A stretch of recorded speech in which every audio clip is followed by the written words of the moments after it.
I'm Marianne Evans. I'm a postdoctoral research fellow at the School of Natural Resources and the Environment of the University of Michigan. We had three parts to that research. We first compiled a lot of the recent studies that have been done around the southern basin of Lake Michigan and pulled together conclusions about Dracaenid mussel impacts in that basin.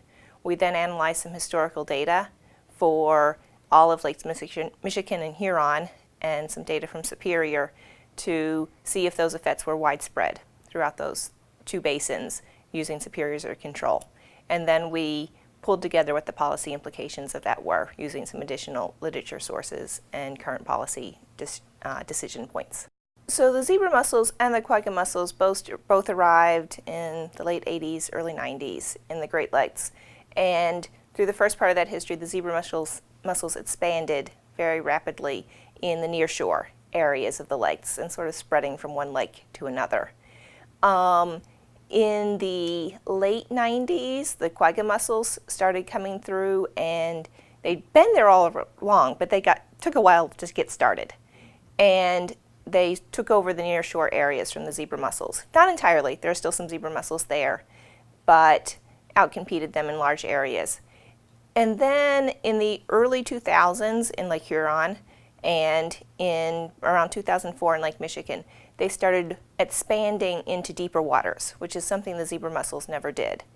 The zebra mussels require hard sediment or hard rocky sorts of substrate to live on. The quagga mussels can also live on sand and mud, and they can live much deeper than the zebra mussels. So it's when we had that push into the deeper waters that we started really seeing impacts on lake-wide phytoplankton productivity. As long as they were near the shore, they were pretty much restricted to nearshore impacts. Once they got into the deep waters, we had an 80% drop in lake-wide phytoplankton productivity within about 3 years. The water clarity in the nearshore areas was strongly impacted by the zebra mussels coming in, still impacted by the quagga mussels when they took over. And then just as the productivity changes went from nearshore to offshore with the quagga mussel invasion, then water clarity also greatly increased, which for some people is a great thing. Yay, water clarity. But in terms of the overall impact on the system, it's not a good thing, because the reason for that water clarity is that the mussels are essentially taking up all of the productivity, all of the phytoplankton. They're the same things that both feed the fish and take up the light in the lake. So water clarity equals less fish food.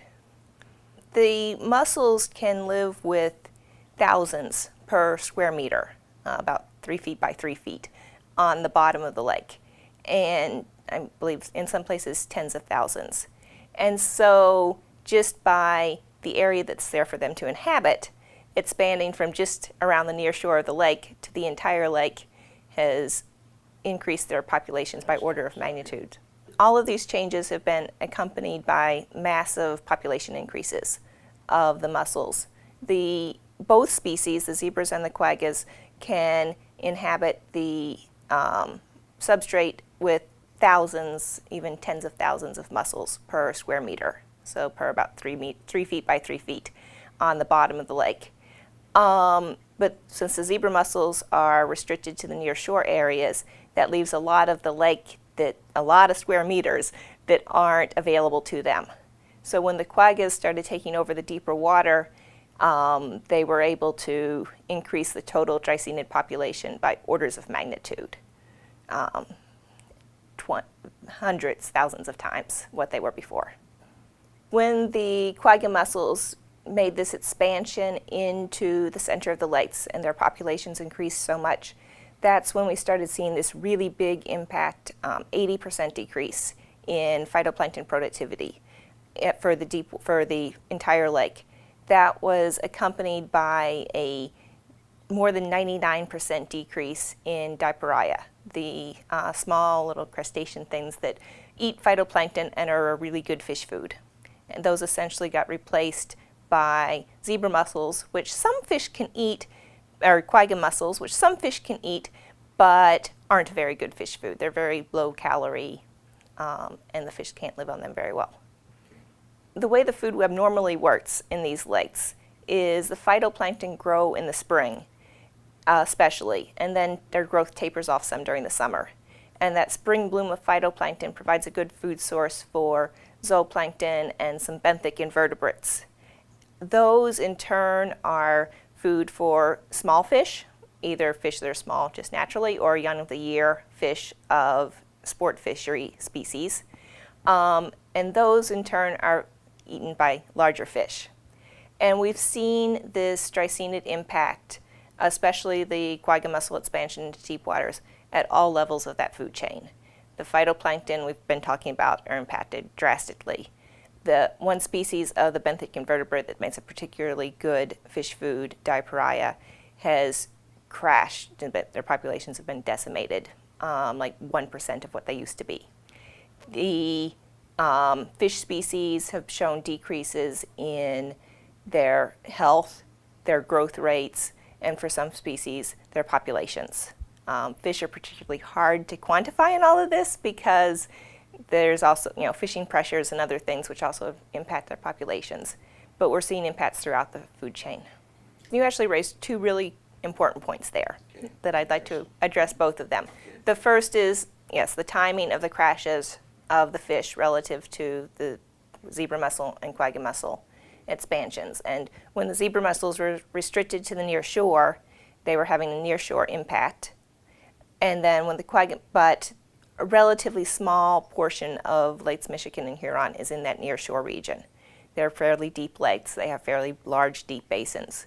When you get to Lake Erie, then you're going to have another story because much more of that lake is in what we consider a near shore region because of its depth. So in Michigan and Huron, when we see the big impact on lake-wide, potentially lake-wide fish populations, on lake-wide productivity going up the food chain, is when the quagga mussels expand into the deep water and increase their population so much.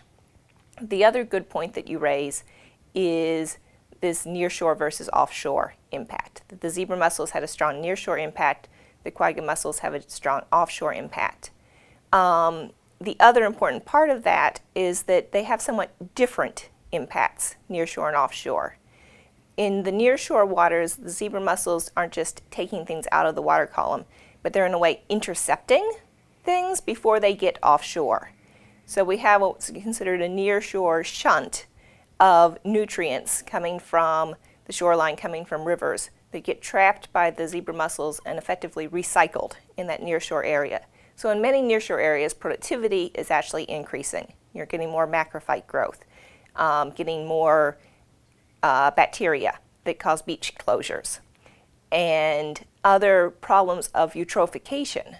So we talk about the quagga mussels causing a oligotrophication of the lakes, but really it's a spatially distinct oligotrophication in some places and eutrophication in others, with the problems associated with both. So there's been a number of different changes to the whole primary producer community. The macrophytes near shore, phytoplankton near shore. Phytoplankton are just algae that float around in the water column. So usually single-celled or very small plant-like things. And offshore. There's been the shift that I described from offshore production to nearshore production, and more macrophyte beds as nutrients are trapped in the nearshore area, and a general decrease in offshore productivity. There's also been some changes in species composition of those offshore algae.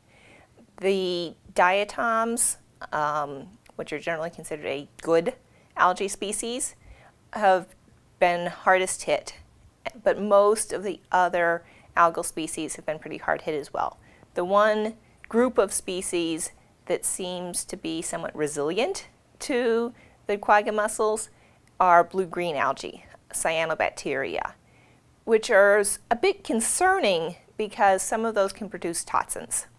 So we're seeing a shift from relatively benign and good food producing phytoplankton algae to ones that many of which produce toxins. That in Michigan and Huron is not yet to the point of, at least offshore, it's not yet to the point of being dangerous. There are some areas in bays where those toxic algae are concerned, and in Lake Erie, the story is going to shift very much to toxic or just nuisance accumulations of those blue-green algae. Some of them that grow, they're not toxic, but grow to such large abundances that when they wash up on beaches, they essentially close the beach due to the smell. What we're seeing now is an astounding shift in the very base of the food web. That base is shifting into a state that we've not seen before in the recorded history of these lakes. Zebra mussels and Laquaga mussels are really small. They're just about the size of a fingernail, but they have an amazing filtering capacity where each of the fingernail-sized mussels can filter about a quart of water every day. And those master filterers are now blanketing the bottom of Lakes Michigan and Huron. And those master filterers are now blanketing the bottoms of these lakes down to 400 feet. The changes that we're seeing now are unprecedented. We're having water clarity and algal abundance in Lakes Michigan and Huron that are similar to what we would normally see in Lake Superior. A key point about the Dreissenid mussels, and really any invasive species, but especially these mussels, given the history of what we've seen they can do, is to keep them out. Once they get into a system, there's very little that can be done. They grow potentially exponentially. They can eat whatever's there. And so just keep them out of the system is really the only way to control their potential impacts. And those, as we've seen in the Great Lakes, are massive. Was looking at Dreissenid mussel effects on toxic algal blooms in inland lakes. So we worked on about 30 lakes across western Michigan, some of which had Dreissenid mussels and some of which did not. So our non-mussel lakes were some combination of that the lake was not suitable for the mussels or just that preventative measures had in fact kept them out. And that was previous studies as well as our data showed that for the same phosphorus concentrations, the same nutrient sorts of enrichment, then lakes with Dreissenids had more toxic algal production and more toxicity than lakes without Dreissenids. In that case, it was mostly zebra mussels that were the impacting species, but showing that even in these small lakes, efforts to keep the mussels out can be effective and have a large impact on something that we really care about, the water toxicity, especially for systems that we use either for drinking water or for recreation, swimming, boating, where we might come in contact with the water.